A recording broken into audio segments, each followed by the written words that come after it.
Halo, Assalamualaikum semua.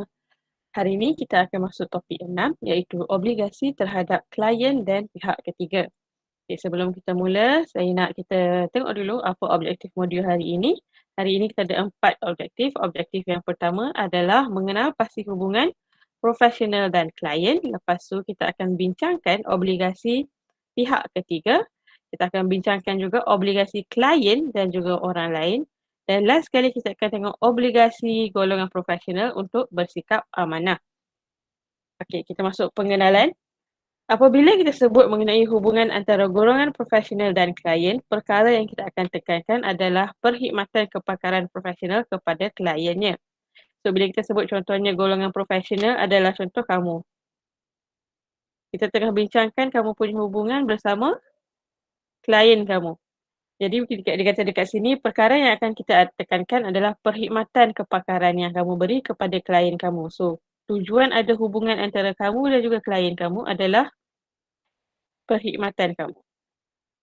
So, contohnya kalau kamu seorang, dia kata kat sini, kalau kamu seorang doktor, kamu akan memberi rawatan kepada pesakit. Kalau kamu seorang peguam, kamu akan beri perkhidmatan guaman. Kalau kamu pakar runding, kamu akan beri perkhidmatan nasihat. Kalau contoh kamu seorang polis, kamu akan memberi bantuan keselamatan. Okey, itu adalah contoh-contohnya. So, ini adalah hubungan yang kita nak bincangkan hari ini. Hubungan antara golongan profesional dan juga kliennya.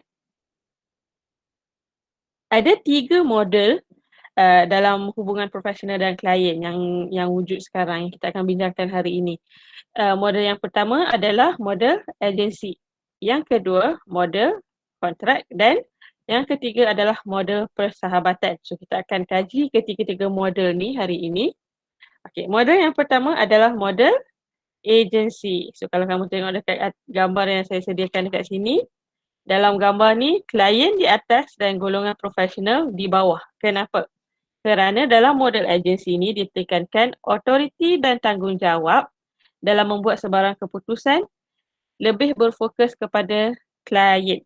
Ini adalah kerana profesional dibayar untuk melindungi atau bertindak atas kepentingan kliennya. Jadi klien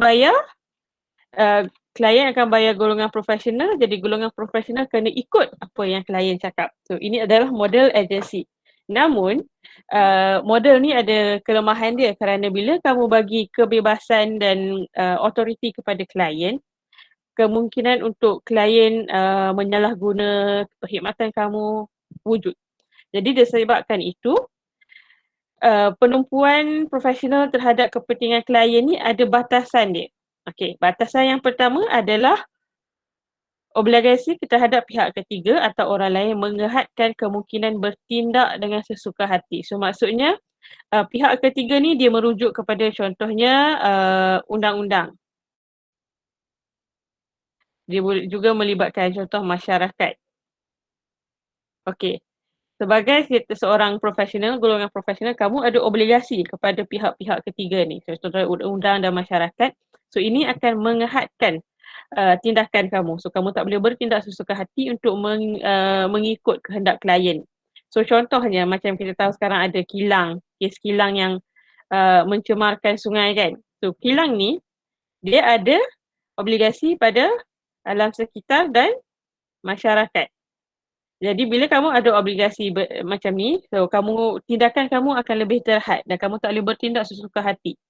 So, yang kedua adalah ramai profesional yang mempunyai kemahiran tertentu dan ada yang dah dilatih, dia orang mampu membuat penilaian yang objektif dan secara bebas. Maksudnya, kamu sebagai golongan profesional, kamu boleh buat penilaian kamu sendiri untuk tentukan sama ada permintaan klien tu baik atau tidak. Dan yang ketiga, dalam kes yang terdesak, profesional boleh terima atau tolak klien.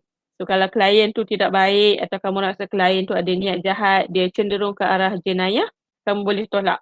Profesional boleh menamatkan hubungan. Kalau kamu contoh dia dah jadi klien kamu, kamu boleh tamatkan kontrak dan hubungan kamu dengan klien ini untuk menjaga profession kamu, so, untuk menjaga nama kamu. Okey. Disangkap kat sini ada kelemahan kerana bila kamu memberi autoriti kepada klien yang beri arahan dan pendapat dalam setiap urusan, so ini kadang-kadang akan menyebabkan masalah jenayah. Okey. Ini adalah model agensi. So, saya ulang balik, model agensi adalah klien di atas dan golongan profesional di bawah. Yang kedua pula kita tengok model kontrak. Model kontrak ni, kalau kamu tengok gambar ni, golongan profesional dia sama aras dengan klien. Kenapa? Kerana tanggungjawab dan autoriti dikongsi bersama. So, klien dan juga golongan profesional kongsi tanggungjawab dan autoriti dalam tugasan dan perkhidmatan tu bersama-sama. So, ini akan memerlukan persetujuan kedua-dua pihak.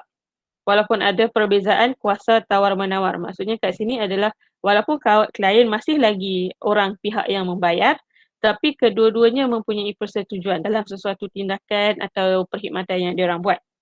Kelebihan model ni adalah profesional mudah mendapatkan klien baru. Okey, sekiranya ditamatkan kontrak dengan contoh klien seorang ni, contoh klien A sudah ditamatkan, dia masih lagi dengan mudah boleh pergi ke klien yang seterusnya. Sebaliknya, klien pula akan sukar untuk mendapatkan kepakaran profesional yang baru. Kerana apa? Kerana contohnya klien yang terlibat dengan jenayah, kalau dah ditamatkan kontrak dengan golongan profesional, contoh peguam dia akan sukar untuk mendapatkan khidmat peguam baru. Okey, kelebihan model ini adalah golongan profesional boleh mudah untuk menamatkan perjanjian ataupun hubungan diorang dengan klien. So, ini adalah model kontrak. Yang ketiga adalah model persahabatan. So, kalau kamu tengok dalam bentuk ni, golongan profesional dan klien adalah dalam satu bulatan yang sama. So, kat sini dikata para profesional dan klien dalam model ni mempunyai hubungan yang rapat. So, maksudnya diorang bukan sekadar atas dasar bisnes atau perniagaan. So, diorang mempunyai hubungan yang rapat dan mempunyai prinsip percaya, mempercayai dan kerjasama antara kedua-duanya. So, klien dan golongan profesional macam dalam bentuk had ni, diorang mempunyai hubungan yang rapat.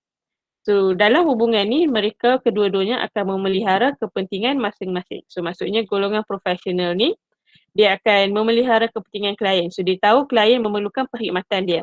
Dan klien pula, dia akan memelihara golongan profesional dengan memberi bayaran yang setimpal. Dia takkan dengan sesuka hati tamatkan kontrak untuk cari perkhidmatan yang lain ke. So, dalam cara ni, dia akan memelihara kepentingan masing-masing. Model ini dia melibatkan komitmen perasaan. Kerana walaupun dalam tempoh ni profesional masih lagi menerima klien bayaran daripada klien, tetapi kamu ada komitmen perasaan dekat sini kerana kamu mempunyai hubungan yang rapat. Okey. So, kita tengok semula apa hubungan golongan profesional dan juga klien. Okey, ada 3 model. So, model yang pertama adalah model agensi. Model agensi adalah di mana klien berada di tempat yang lebih tinggi dan golongan profesional berada di bawah kerana klien yang memberi arahan. Model yang kedua adalah model kontrak di mana golongan profesional dan klien berada di sama aras yang sama. Masing-masing berbincang dan mendapat persetujuan secara bersama-sama.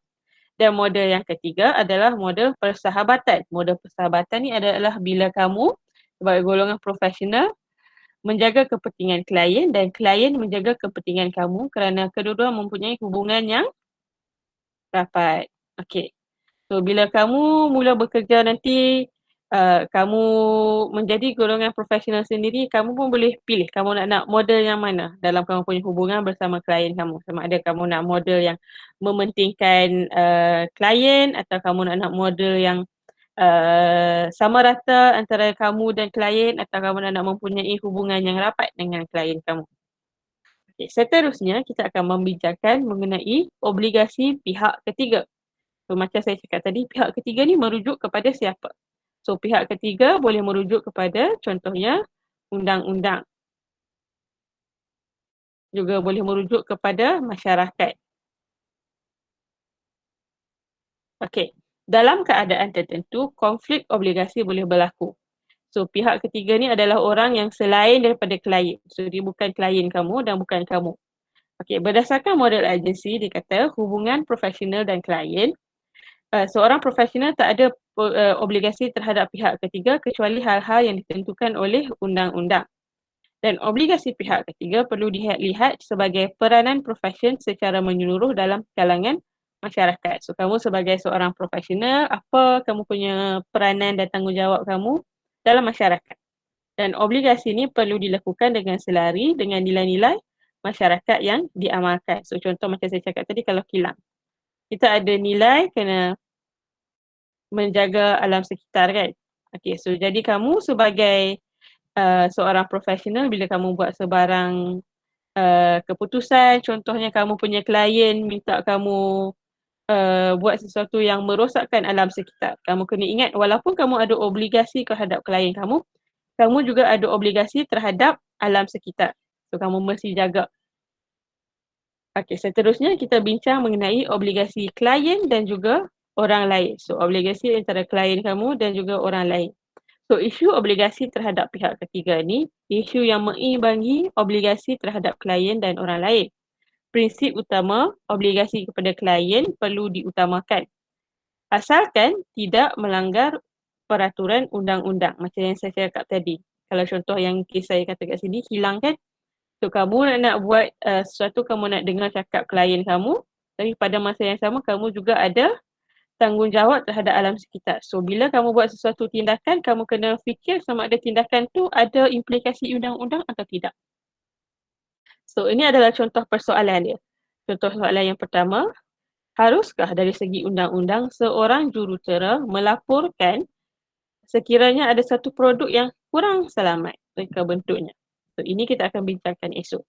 Dan yang kedua, patutkah dari segi undang-undang seorang peguam yang dikehendaki melaporkan maklumat rahsia terhadap kliennya kepada pihak berkuasa? So contohnya kalau peguam, kamu membela seorang penjenayah dan kamu tahu penjenayah tu bersalah. So kamu mempunyai tanggungjawab untuk membela penjenayah atau klien kamu ni. Tetapi kamu juga ada obligasi terhadap undang-undang. So dalam tindakan ni apa keputusan kamu? Okey. Berdasarkan isu-isu tersebut dapat dilihat peranan norma profesional. Pendekatan ini perlu diambil untuk mengatasi isu keseimbangan dan melindungi serta mempertingkatkan amalan nilai-nilai masyarakat. Okey, seterusnya bahagian yang terakhir kita nak bincangkan obligasi untuk bersikap amanah. So seorang profesional ini merujuk kepada profesional. So maksudnya kamulah sebagai seorang pekerja, orang yang memberi perkhidmatan, kamu ada obligasi untuk bersikap amanah. So dia cakap dekat sini, amanah adalah satu perkara yang sangat penting. Kamu tak boleh melepaskan diri kamu daripada menunaikan amanah kamu. Dan segala urusan pentadbiran yang kamu buat mestilah diurus dengan baik dan dikawal tanpa dicemari oleh unsur-unsur yang boleh merosakkan. So contoh macam tadilah kita bincang, contoh unsur jenayah atau merosakkan alam sekitar. Boleh juga merosakkan hubungan manusia, mencemarkan nama sesiapa. Okey. Dan dalam obligasi bersikap amanah ni ada 6 sikap obligasi yang kita akan bincangkan. Yang pertama adalah kejujuran. Ada kala bila seorang profesional ni dia jujur kepada klien dia tetapi dia tidak jujur kepada pihak lain. So contohnya dia tak jujur kepada penguasa undang-undang. Okey. So bila kamu sebagai seorang profesional, kamu mesti jujur kepada klien dan kamu juga kena jujur kepada orang-orang yang lain juga.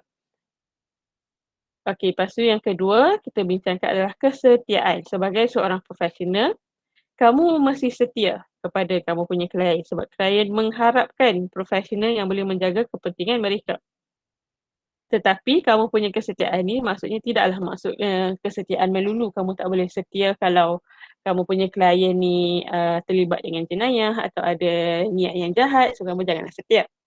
Yang ketiga adalah ketekunan. Ketekunan ni adalah bila kamu mengelakkan kecuaian yang menyebabkan hasil kerja yang tidak memuaskan. So kamu sentiasa tekun dalam menyediakan kerja kamu, kamu mengelakkan kecuaian. Yang keempat adalah berterus terang. Berterus terang ni adalah kamu kamu jujur dan kamu mendedahkan maklumat sepenuhnya. Contohnya bila kamu nak memberi satu laporan, ada yang baik, ada yang buruk, kamu bagi tahu semuanya. So ini adalah kamu berterus terang. Kamu tak berbohong dan kamu juga tidak menyorok sesuatu info atau maklumat. Yang kelima adalah kompetensi. Kompetensi maksudnya kamu cekap dalam kamu melaksanakan tugasnya. Ini akan timbul apabila profesional yang kamu lantik untuk membuat sesuatu tugas tu tak ada pengkhususan dalam sesuatu bidang. Sebab tu kita bincangkan sebelum ni, kalau profesional kamu mesti ada pengalaman dan juga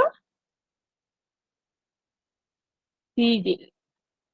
Jadi kalau kamu tak ada pengalaman, sijil atau pengetahuan dalam bidang ni, kamu jangan sesuka hati untuk menawarkan perkhidmatan dalam bidang tersebut.